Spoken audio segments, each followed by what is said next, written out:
This isn't really going to be a long video, and as you can probably tell, just another one of those days where allergies are really, they're really putting me through the ringer. So I'm sorry for how I sound, but let me just get this off my chest because again, this is not gonna be long. I just don't understand really, how a character who prior to their EZA doesn't have a specific enemy condition, and then when the EZA arrives, they have a specific enemy condition. And the worst part about this is that there isn't really that many cell enemies in the game. When you're fighting cell, you're either fighting first form cell, second form cell, or perfect cell, whatever you want to call it, cell junior or cell max, and cell max being the more popular villain. He's gonna get that new boss shine, if you will. So if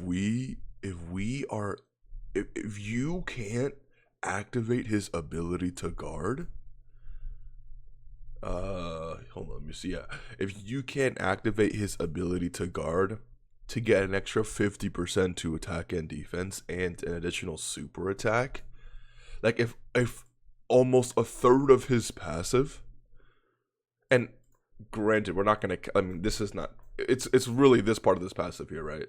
I would say a good 20% of his passive, 23.7% of his passive comes from fighting an enemy.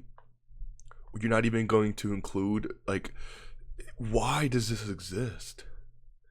Why does he have this? I mean, if you wanted to really limit this, you can say, okay, guards all attacks, and within the same turn after receiving an attack, launches additional super attack when there, is an enemy whose HP is 50% or more, or 70% or less, or when facing an extreme class enemy.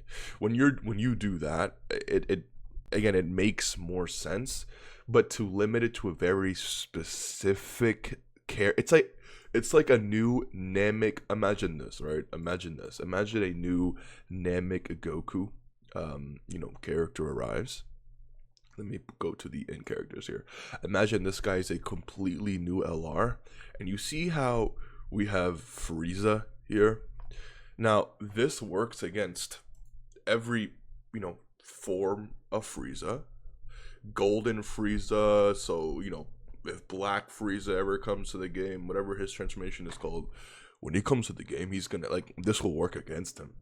Imagine this was only Namek Frieza, or like final form Frieza only, or like full power Frieza. You know how terrible that would be?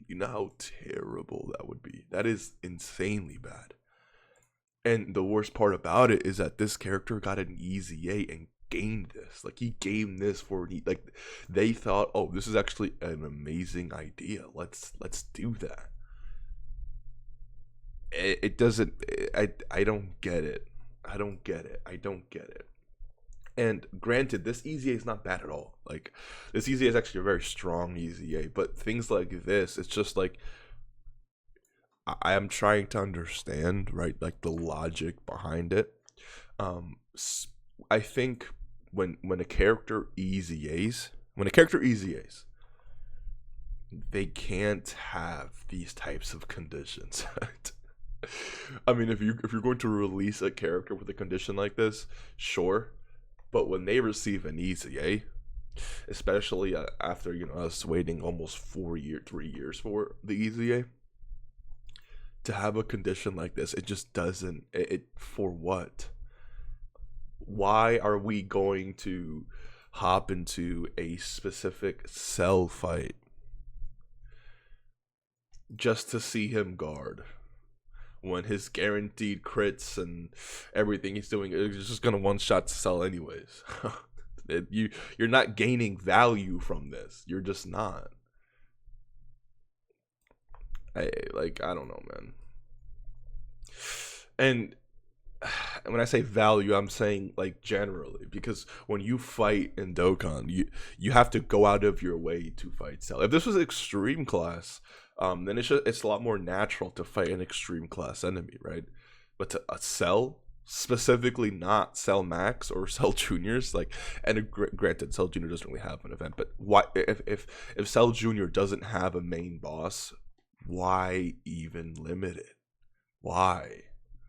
And let's be clear, if this was just Cell and it included Cell Max and Cell, this would still suck. Let's get that clear.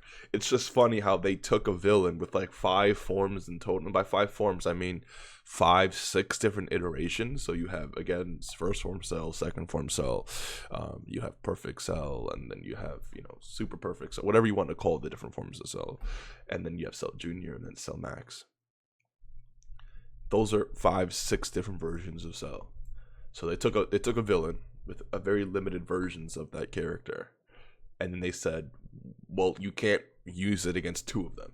So it's like you actually have to go fish for an event that has this to see this character be better. It's very, very unfortunate, like extremely unfortunate. I think Easy A's in 2024 should not have conditions like this. Very specific enemy conditions, like, it just doesn't make sense. If you want to leave it towards an active skill, sure. But, and it's crazy because the active skill, it doesn't even mention like Cell Junior and Cell Max excluded. It just says Cell, and then characters such as Cell Junior excluded. So they went out of their way in their passive to limit this. I don't know, man. It's weird. It's weird to me. Let me know what you think, though. I mean, I just want to get this off of my chest because I just, as bad as I'm feeling, like, this feels like Dokkan said, "Yo, you were hyped for Super Vegeta CCA? Come here, boy. Let me punish you for being excited about an ECA. This sucks, dude. Yeah, and it'll always take away from how good the character is because he could have been better, right? Like, we can always focus, oh my god, but yeah, he has guarding for 5 turns and 200% the stats and all of these extra stat buffs. It's so great, blah blah blah. But at the end of the day, he could have been better because, and one thing is saying he could have been better. They just need to give him this, but they gave him what he needed to be better. They just added a very annoying restriction for no. They just have to delete something. I'm not asking them to add, just delete the sentence, and that he becomes so much better. I'll see you guys in the next one. Take care and peace.